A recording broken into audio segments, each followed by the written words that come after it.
자, 안녕하세요. 반갑습니다. AP투자연구소의 전문가 이정열입니다. 자, 금일은 10월 6일이고요. 현재 시각은 2시 40분을 지나고 있습니다.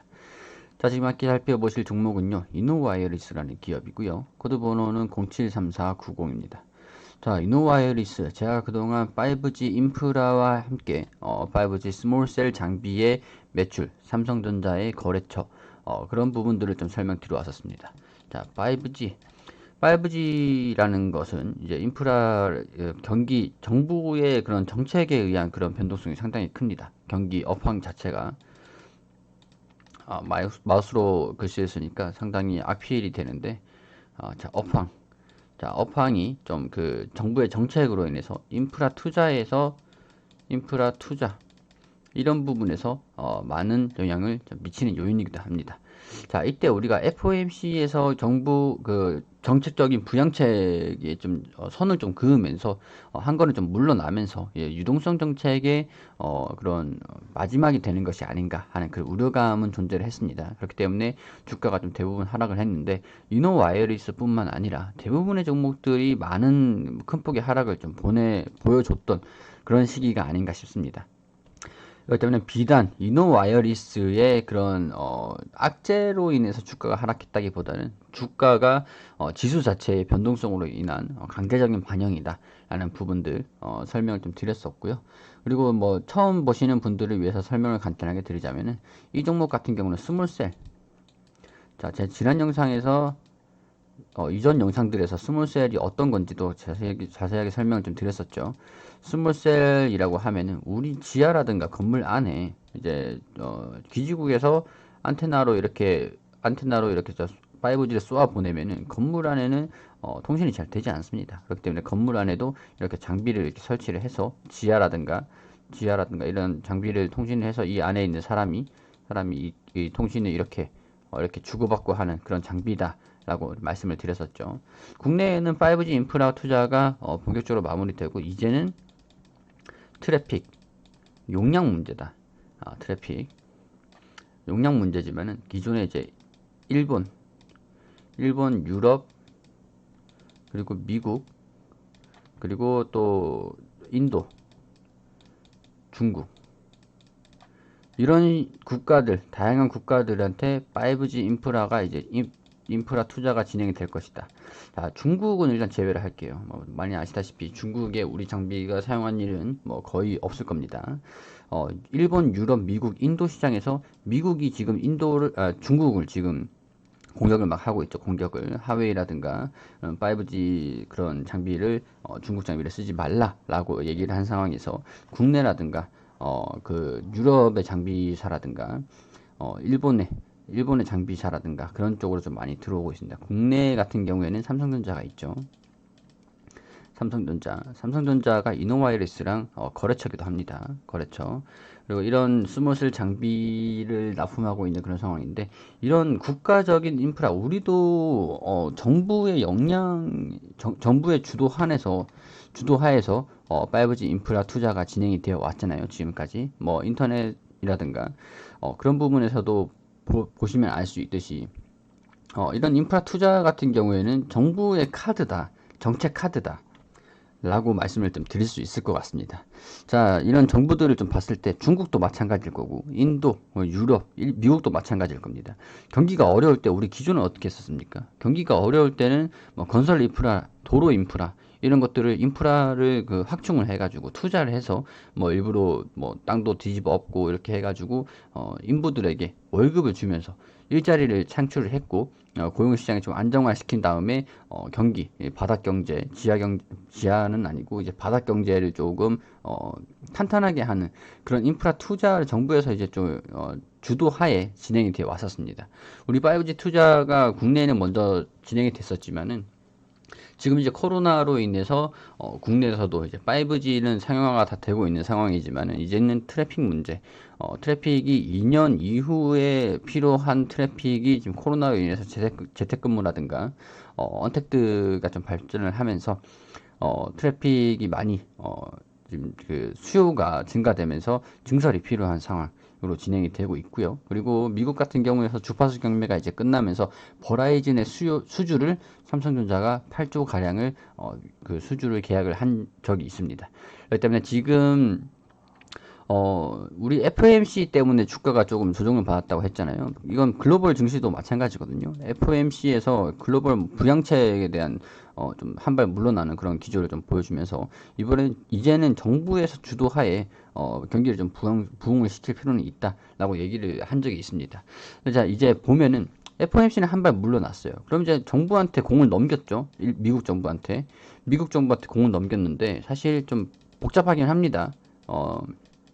좀 알고 제가 아는 부분은 다 말씀을 드리자면은 몇 시간도 필요하기 때문에 이런 간단하게 말씀드리면은 FOMC에서 기존에는 트럼프가 주식시장을 부흥을 시키고 자기의 업적으로 삼기 위해서 FOMC를 압박을 해왔습니다. 그래서 부양책을 쓰면서 유동성 정책을 체결을 했죠. 그래서 좀 유동성 정책을 좀 강하게 진행을 했고 미국 같은 경우에는 정부가 주도하에 이렇게 하진 않고 FOMC의 힘으로 주가가 이렇게 상승하는 그런 흐름을 좀 유동성 상세로 보여왔습니다.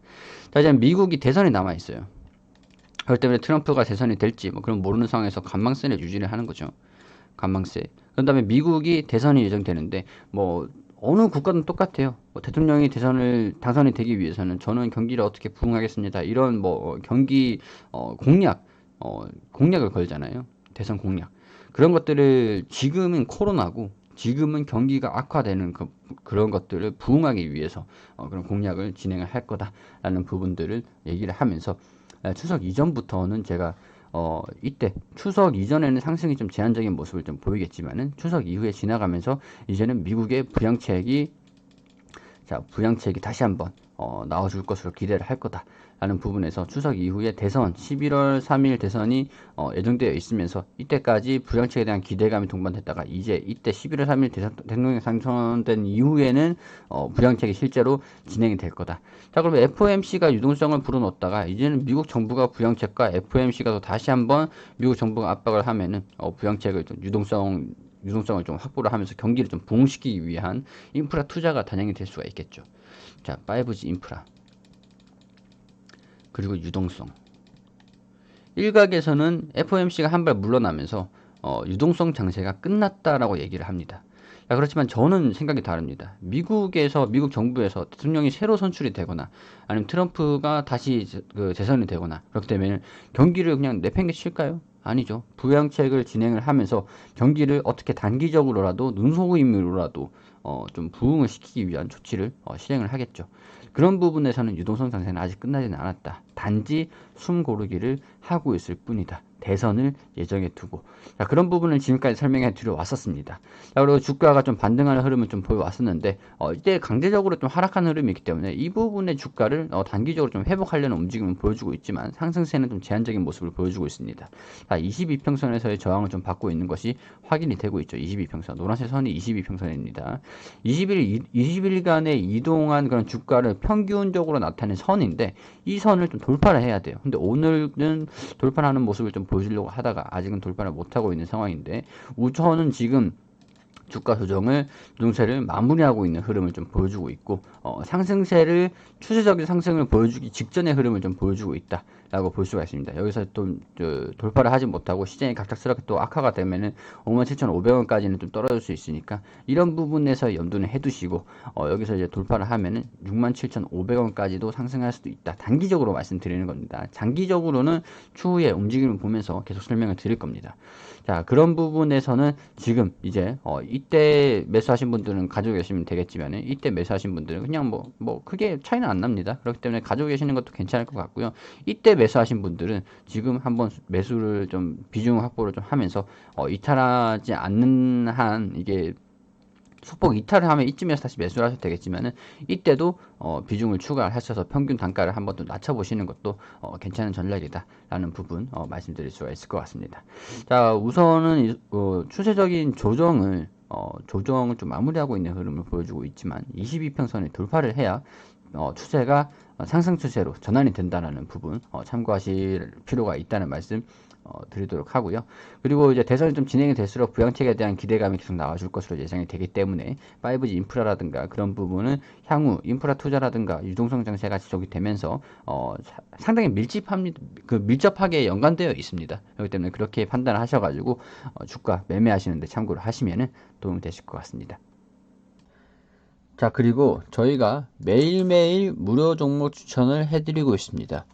자, 네이버에서 AP투자연구소라고 검색을 하시게 되시면 상단 부분에 링크가 나오게 되시는데, 이 AP투자연구소라는 링크를 클릭해서 홈페이지로 들어오게 되시면 여기 깜빡깜빡거리시는 라이브 밑에 2020년 무료 추천 종목이라는 카테고리, 이것을 클릭하시게 되시면은 쭉 내려오시다 보시면 저희가 매일매일 이렇게 종목을 추천해드리고 무료로 수익을 좀 제공해드리고 있는 것들을 확인하실 수가 있으신데요. 여기 25일 게시판으로 한번 들어가 보도록 하겠습니다.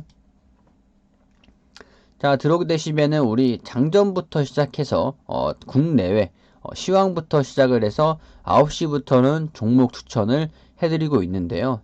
자, 9시부터는 자, 현재 시간 9시 원풍물산 현재가 2,900원 기준가로 매수하셔라. 그리고 1차 목표가는 2,985원이고요. 손절가는 2,800원으로 대응하시라고 말씀을 드렸고, 2분에 KPM테크 현재가 6,900원에 매수하시고 1차 목표가 7,100원, 손절가 6,650원으로 대응하시라고 말씀을 좀 드렸습니다.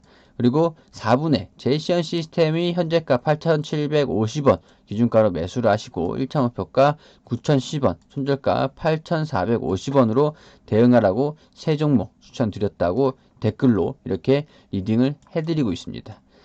자, 그리고 아래로 쭉 내려보시면은 5분에 KPM테크 최고가 7,460원으로 1차 목표가 달성했다라고 이렇게 차트를 통해서 관련 움직임 좀 말씀을 좀 드려왔고요.